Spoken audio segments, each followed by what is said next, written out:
Good evening, and welcome to the second episode of our TV show, featuring documentaries, unlocking the realities behind myths, using research and development and scholarship. I'm your host, Ergün Kırlıkovalı. I will be with you every Sunday at 6 p.m. Eastern Standard Time. You're welcome to send me your comments at #ethocide. Merriam-Webster defines myth in part as follows: a usually traditional story of allegedly historical events that serves to unfold part of the worldview of a people. Some of the adjectives associated with the word myth are fake, fiction, fantasy, hoax, fairy tale, fallacy, legend, fabrication, gossip, inaccuracy, urban legend, hearsay, and many others. Today, I would like to shine a spotlight on another persistent myth which influences the narrative used by media, politics, and even academia.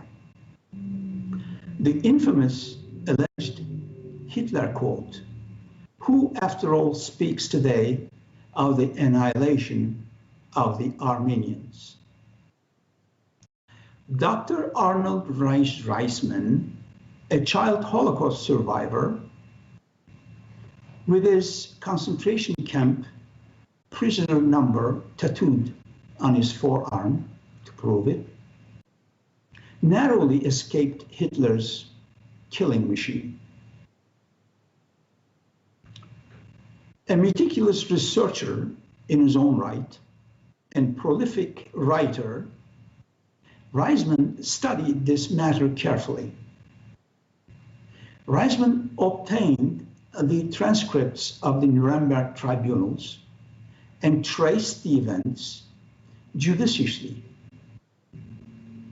Here's the truth behind the myth that he brilliantly exposed.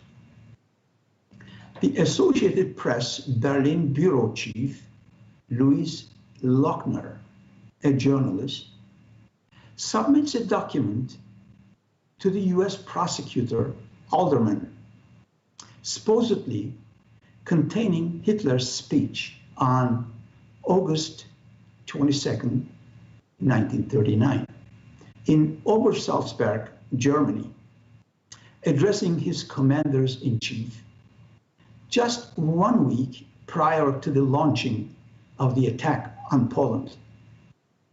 But the US prosecutor, Alderman, finds that version with reference to Armenians later to be unreliable, as it was a garbled jumble of the two speeches delivered by Hitler that day.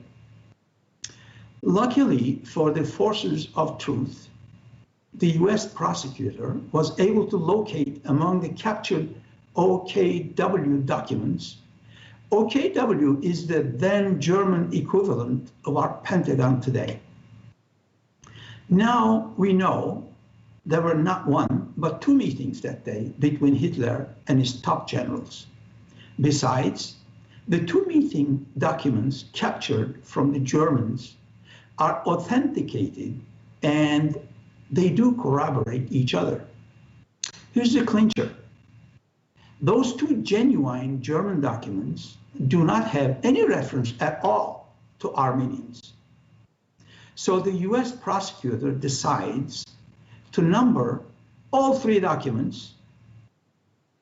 That is, one unreliable from Lochner and two authentic from the OKW as US 28, US 29, and US 30, but only use the genuine German issues in the captured documents. He dismisses Lochner's jumbled, combined, and doctored copy altogether. Here are the US prosecutor's exact words at the Nuremberg tribunals.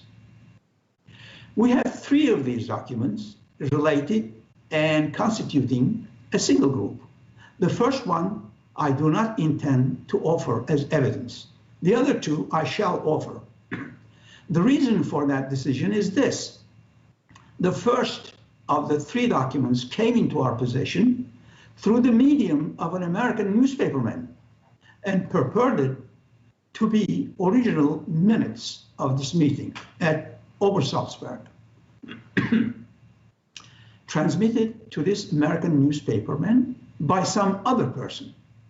And we had no proof of the actual delivery to the intermediary by the person who took the notes. That document, therefore, merely served to keep our prosecution on the alert to see if it could find something better. Fortunately, we did get the other two documents, which indicate that Hitler on that day made two speeches, perhaps one in the morning and one in the afternoon, as indicated by the original minutes, which were captured by, for comparison of those documents with the first document. We conclude that the first document is a slightly garbled merger of the two speeches. This begs a couple questions to be asked.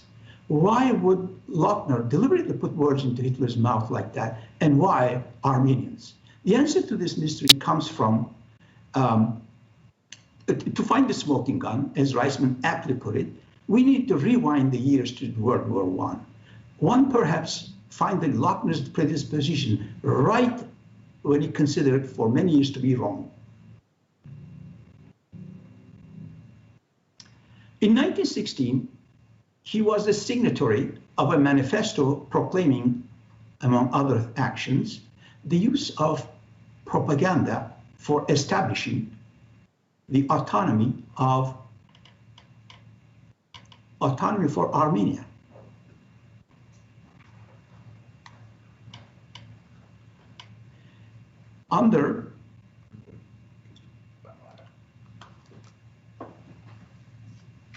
Among other actions, the use of propaganda for establishing the autonomy for Armenia under international guarantee in Asiatic Turkey by international agreement. Source, New York Times, July 20th, 1914. Could this then be the motivation for Lochner, the idealist and crusader for peace, to have personally inserted the Hitler quote in his Associated Press dispatch? There is no record in the New York Times archives of ever having published any article which included that Hitler quote, hence the word alleged.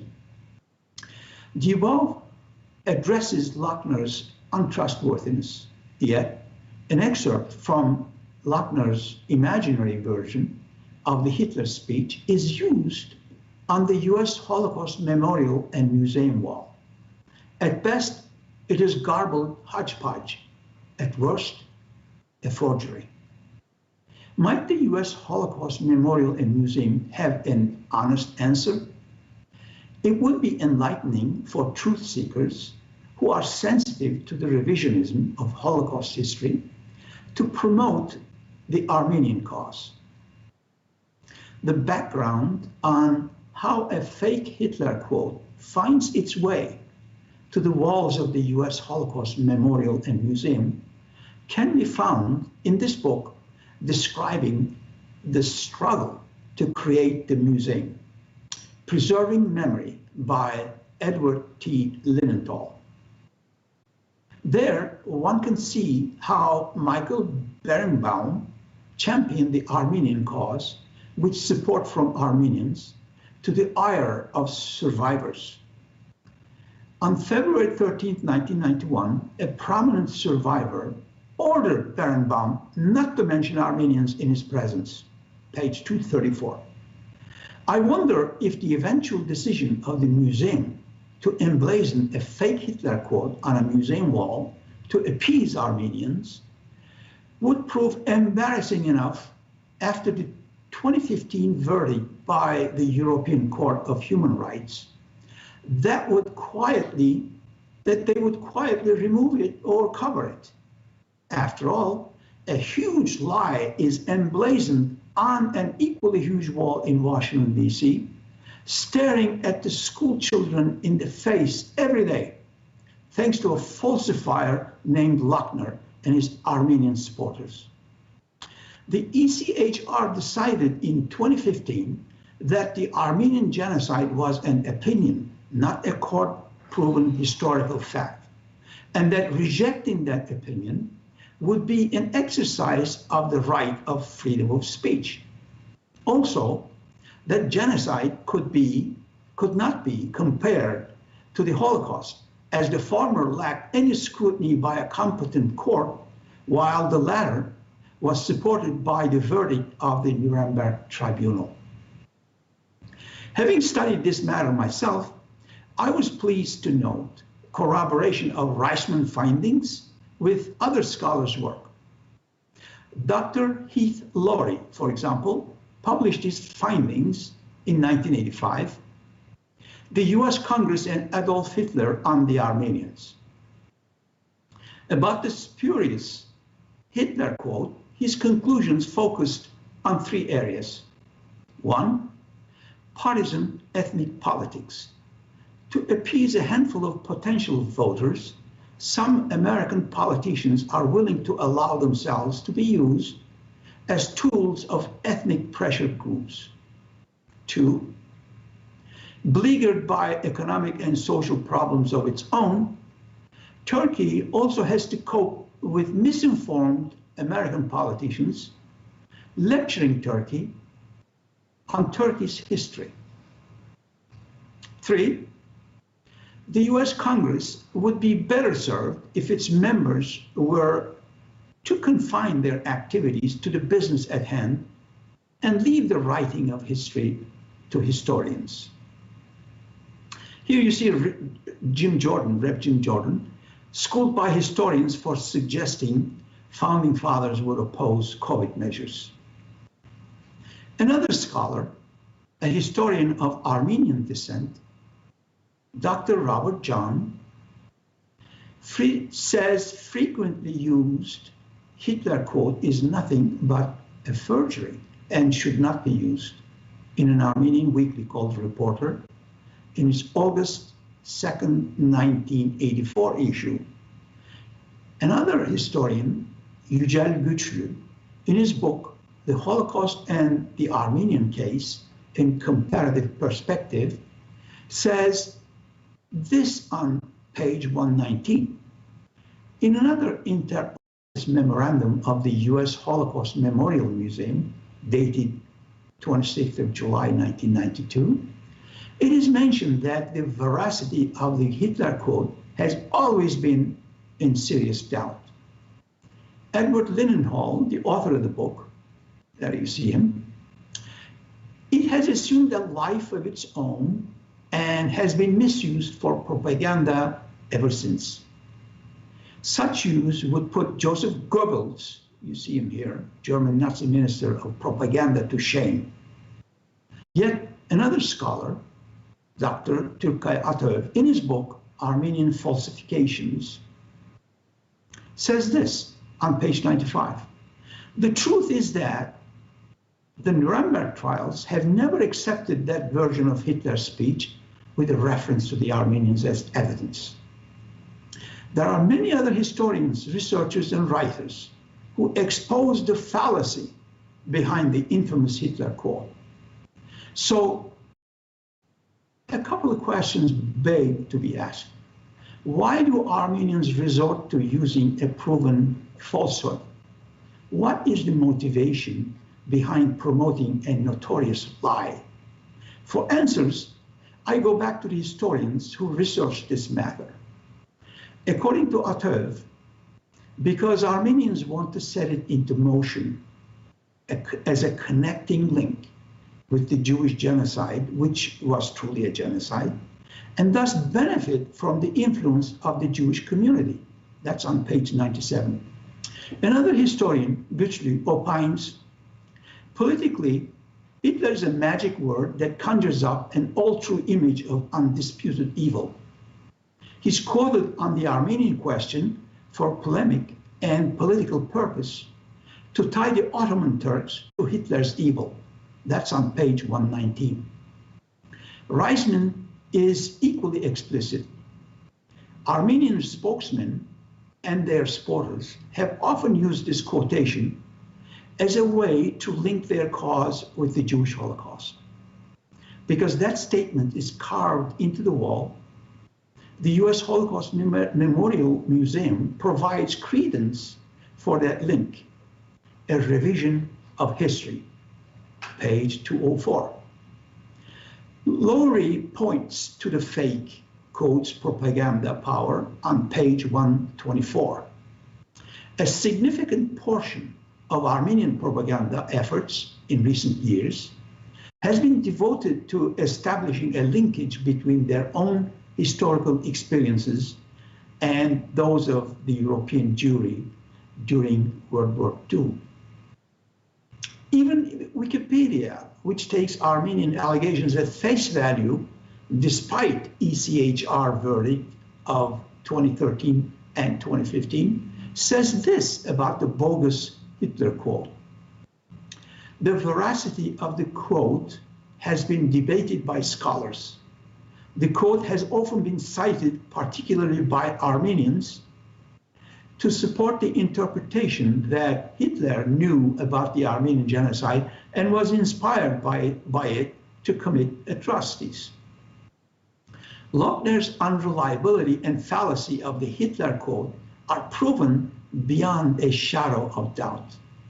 But the bogus Hitler quote still hangs on the walls of the US Holocaust Memorial and Museum in Washington, D.C., teaching visiting school children a proven falsehood about Armenian history. Teach the children well, I say. And pro-Armenian politicians today still use this fallacy in their letters to curry favor with Armenians, misleading their constituencies. Just as dramatically, this virulent hoax had found its way into presidential speeches, congressional records, Senate resolutions, book covers, academic panels, and gradually making its way into our education system. A documented falsehood spread by otherwise decent people. What is the solution? Well, that's another discussion for another day.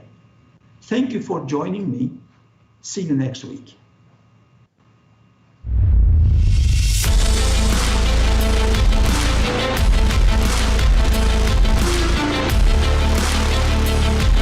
Audio Jungle.